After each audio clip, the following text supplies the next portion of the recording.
Salam əziz şagirdlər. To be feilinin ingilis dilində çox önəmli olduğunu ingiliscə öyrənənlərin hər biri bilir. Cümlə qurmağımızda, özümüzü ifadə etməyimizdə və ingilis dilinin təməlində to be köməkçi feili durur. Yəni köməkçi feillər ümumiyyətlə ingilis dilində çox önəmlidir. Çünki ingilis dilində zaman şəkilçiləri, ümumiyyətlə şəkilçilər olmadığına görə köməkçi feillərdən, modal feillərdən, söz önlərdən istifadə olunur. To be də köməkçi feillərdən biridir. Hər üç zamanını izah edəcəm və ardınca onun qoizini yerləşdirəcəm. O qoizdə işləyərkən daha yaxşı formada onun istifadəsini biləcəksiniz. Demək, əziz şagirdlər, to be indiki zamanda am, is, are forması olaraq cümlədə dəyişir. To be kimi işlənmir cümlədə, şəxsə və zamana görə dəyişir. Keçmiş zamanda was, were, gələcək zamanda isə shall be, will be olaraq istifadə olunur. Baxaq şəxslərimizə. Demək, əgər cümlənin mübtədası I'dırsa, onun qarşısında to be dəyişib am olacaq.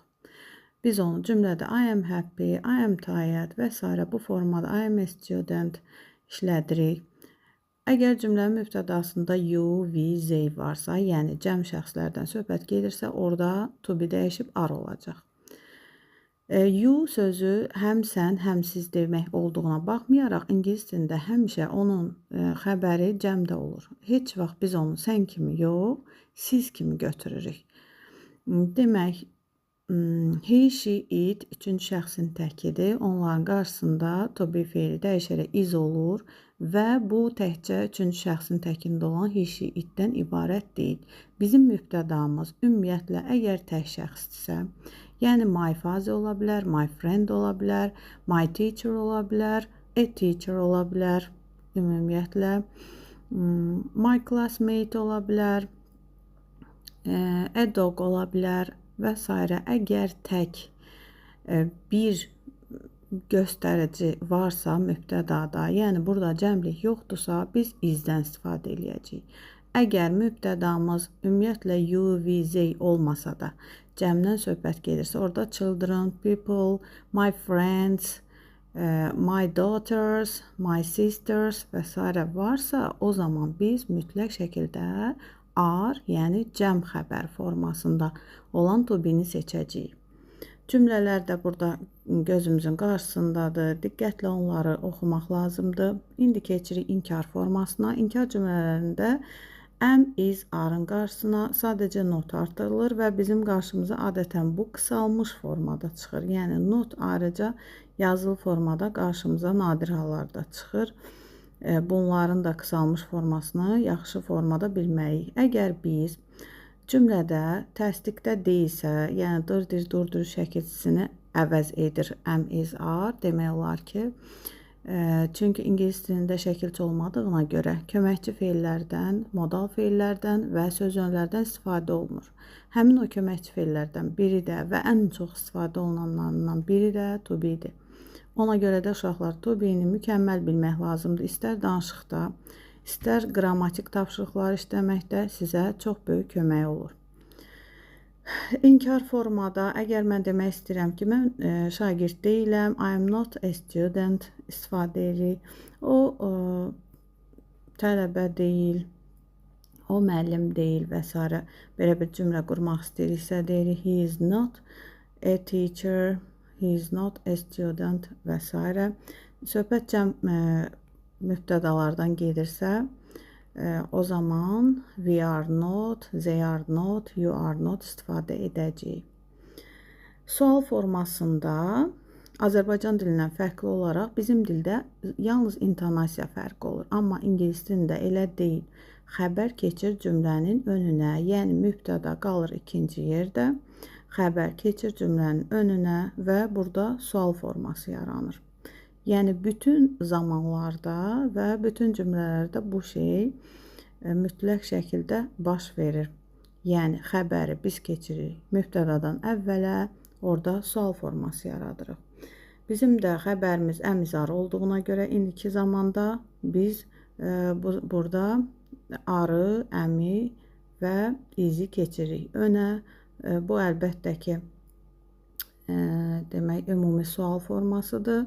Ümumi sual formasında cavabı olaraq yes, they are, yes, he is, yes, she is, yes, I am.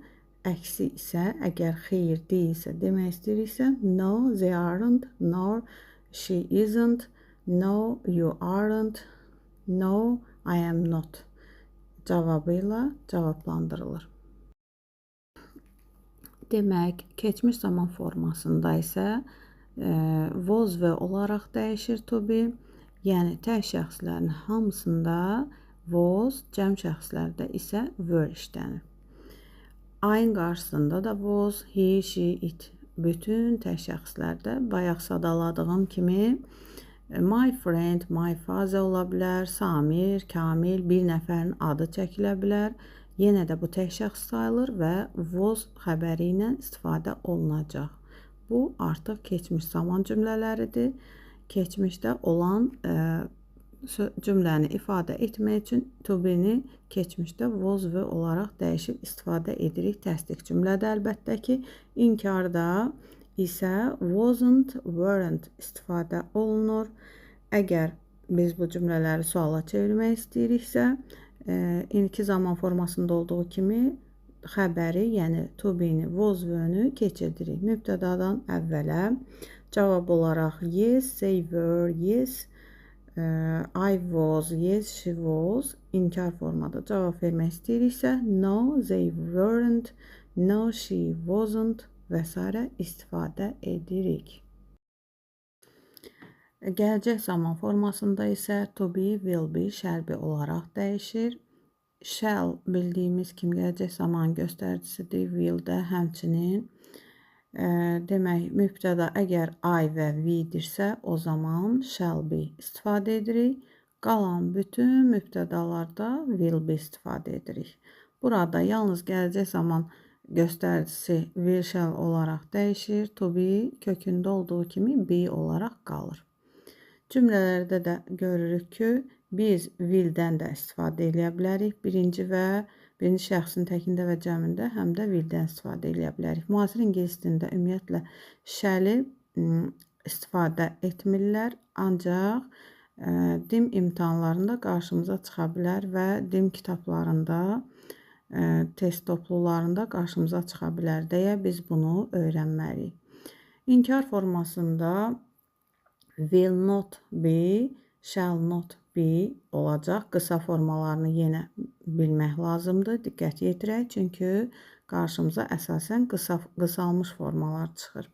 Sual cümlələrində isə shall, will bizim burada əsas köməkçi feilimiz olduğuna görə be yerində qalır. Shall, will keçir cümlənin əvvəlinə. Yes, no cavabları verəndə də yes, they will, no, they will not və s. formada istifadə edirik.